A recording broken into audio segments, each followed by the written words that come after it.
So let's discuss a little bit what is the industry I was in.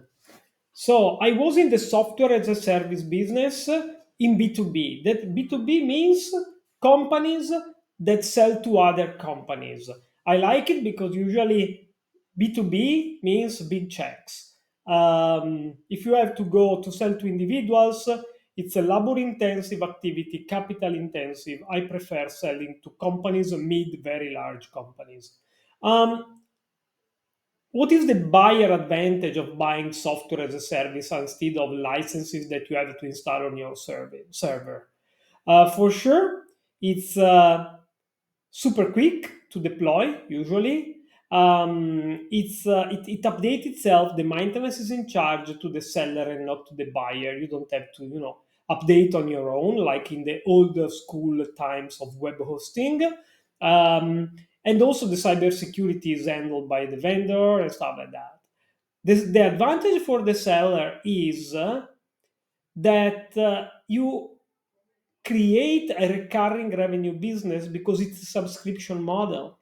It's a subscription model where you can rely on revenues for several years if the contract is multi-year. And also, you maintain in one single cloud infrastructure a consistent production environment. Every customer is aligned with the last release, everything is normalized and standardized, easy to maintain.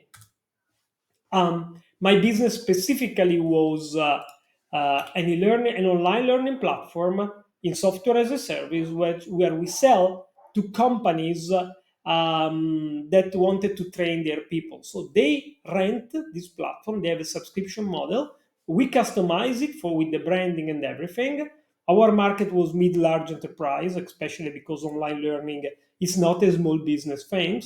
And for sure, it was a software as a service cloud infrastructure distributed as sounds around across 7 redundant geographic regions for disaster recovery and also data regulation. My customer can choose where to host the data, in which country, in which legislation. Um, I want to start sharing a few KPIs, a few metrics that are very important for the software as a service. Usually, it's a business with very high gross margin, 80%. On top, what impact the gross margin? The web hosting, the help desk, the cost of sales. No, not much else. It's a multi-year contract that gives you a good ARR for a lot of time. And our industry is based on what we call the rule of 40. Rule of 40 means growth plus minus EBITDA should be above 40. That means you have a very healthy business. Let's imagine you have a 50% growth minus 10% EBITDA. This is an healthy KPI. You have 40% of growth plus 5% EBITDA. That means 55, 50 plus 5 EBITDA. It's an incredible business.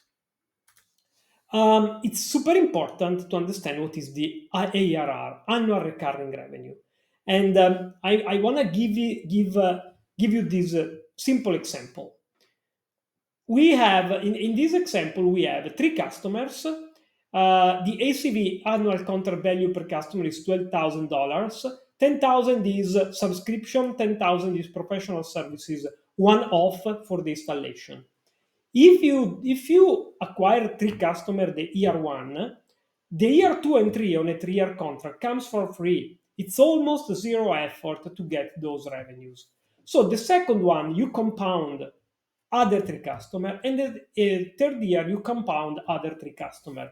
As you can see, you have a base for renewals of where you have to where when you sign only 3 customers, it's like you have signed 9, you have acquired 9 because there are renewals for the 2 previous years.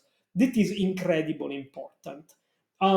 What if we don't sell in a subscription model and we have to acquire 3 new customers every year from scratch? Why? For example, because we don't sell a software as a service, but we sell, I don't know, voiceover project-based software development without any subscription. It happened like this. Like I acquire three customers, then the project is done, no revenue for year two. Then I have to acquire another three customer and another three customer. What happened? That my revenues that were in the previous example 96,000 year three here is 36,000. So the compound effect is very important, and the non subscription model force you to reinvent the wheel every year. So this is the last coffee break. We are going to explain again the two clouds that have appeared when we were talking about the revenues. First of all, remember you can always have a recurring revenue business which does not require to build the software. For example, if you have a Substack newsletter on subscription model, or I don't know, you own a channel on Seeking Alpha, which is a subscription system of community-based financial news, you have recurring revenues, but you are not building a software. You are not in the software as a service industry. The second element is compound effect. Compound effect is beautiful. It's like when you invest in bond, you get, let's say, 3% interest rate, and then these 3% proceeds are reinvested in bonds. So there is an amplification effect. The software as a service, the recurring business service, is way more powerful because usually it's like getting 100% interest rate because the renewal rates have at least the same price of the previous year. If it's not realigned with inflation, that means a higher price, for example, that compounded. So the year one, which is the revenue year one, compound to the revenue year two, and the revenue year three sits on top of the year one and year two. It's beautiful, it's incredible. The last part of this introductory section is related to my story. How I started from 0 to 1,000 employees, how I have arrived to the IPO, how much capital we have deployed, and the KPI of the business that I really like.